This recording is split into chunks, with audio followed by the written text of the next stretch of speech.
Pucuk manis permatang budi, pucuk purut digantung susah. Yang manis bernama budi, yang indah bernama bahasa.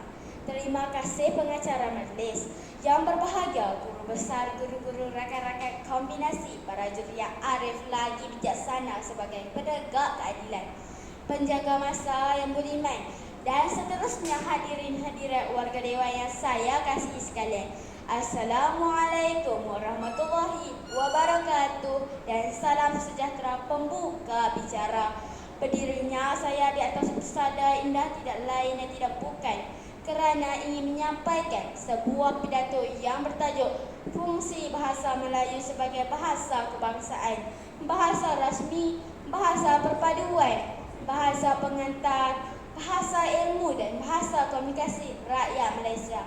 Sebelum lancang menuju ke muara, sebelum kita membelah bicara, sebelum isi menyusul hujah, izinkan saya mendefinisikan frasa yang pembina tajuk pidato agar hadirin terbuka minda, agar hakim tidak terpinga-pinga, dan saya petah berkata-kata seperti kata orang dahulu kala, yang buta tidak teraba-raba, yang peka tidak tertanya-tanya, yang kecil tidak terambil-ambil, yang kecil yang pendek tidak tertinjau-tinjau. Di Malaysia, bahasa Melayu menjadi bahasa kebangsaan dan sekaligus berfungsi sebagai bahasa rasmi negara. Bahasa kebangsaan dapat ditakrifkan sebagai bahasa yang diterima dan digunakan oleh penduduk dalam sesebuah negara. Bahasa kebangsaan bagi negara Malaysia ialah bahasa Melayu. Para hakim yang bijaksana lagi arif, wacana saya yang pertama, fungsi bahasa Melayu sebagai bahasa kebangsaan. Tuan-tuan dan puan-puan, ingatlah, bahasa Melayu mesti perkasa dalam negara Malaysia untuk kepentingan kebangsaan. Semangat perjuangan menuntut kemerdekaan di tanah Melayu tercetus apabila jiwa rakyat telah timbul kesedaran untuk jadi bangsa berdaulat. Salah satu cara menjadi bangsa berdaulat ialah memerintah negara sendiri tanpa dikuasai atau ditunjuk oleh penjajah. Setelah kemerdekaan tercapai, Persekutuan Tanah Melayu memilih bahasa Melayu sebagai bahasa kebangsaan. Sebagai sebuah negara yang pesat membangun, amat wajar sekali Malaysia mempunyai satu bahasa kebangsaan kerana merasa kebangsaan memberikan gambaran akan status sesuatu bangsa. Bangsa yang bermaruah mempunyai bahasa kebangsaan sendiri, menggunakan bahasa sendiri dan bangsanya mempunyai identiti kebangsaan sendiri. Oleh itu, untuk memupuk sifat sayangkan bahasa kita, pelbagai kempen telah diadakan seperti Cintalah Bahasa Kita, Bahasa Jiwa Bangsa dan sebagainya. Rakyat dari pelbagai kaum akan dapat mengenali dan mendekat diri dengan bahasa kebangsaan. Wacana saya yang kedua, fungsi bahasa Melayu sebagai bahasa rasmi negara. Selain dipilih sebagai bahasa kebangsaan, bahasa Melayu sebagai bahasa rasmi negara. Maksud bahasa rasmi ialah bahasa utama yang digunakan dalam segala urusan pentadbiran dan urusan rasmi negara.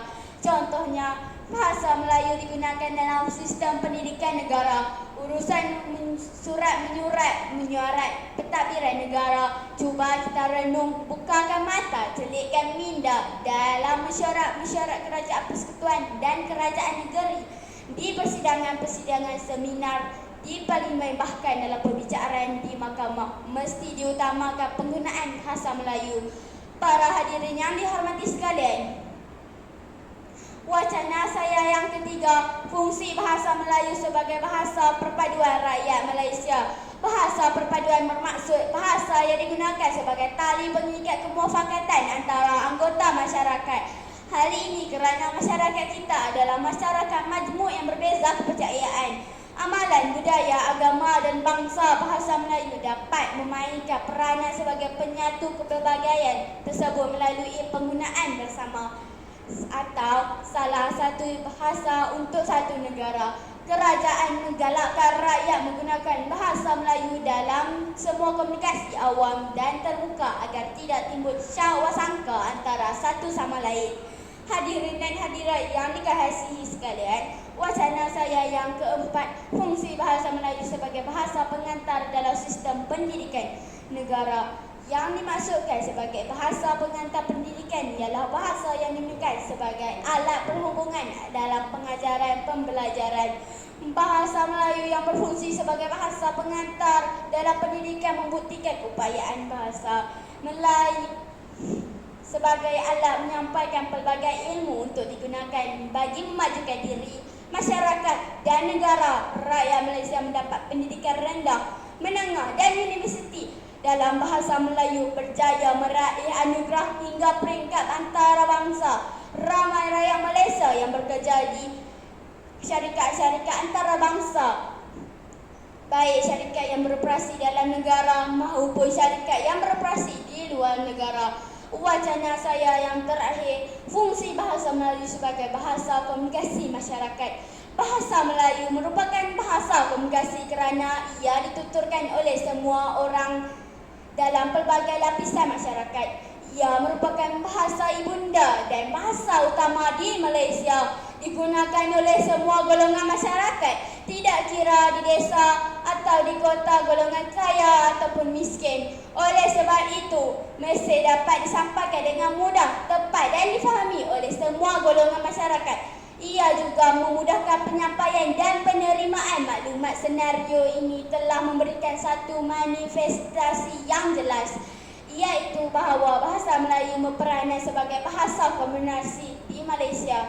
Hadirin hadirat sekalian, setelah frasa demi frasa tajuk pidato saya yang dikupas, maka dapatlah saya menutup rumusan bahawa bahasa Melayu memikul tanggungjawab yang besar dalam mengangkat martabat dalam bahasa di dalam air tercinta ini.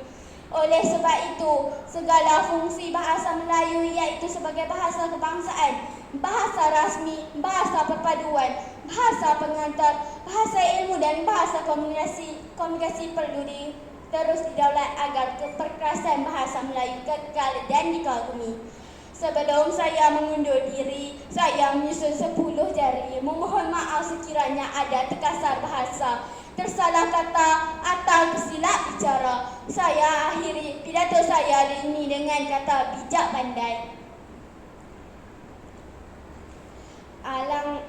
Alang-alang menjeluk pekasam, biar sampai ke pangkal lengan. Alang-alang bahasa dijulang, biar kekal sepanjang zaman. Sekian, wabillahi taufiq wal hidayah. Wassalamualaikum warahmatullahi wabarakatuh.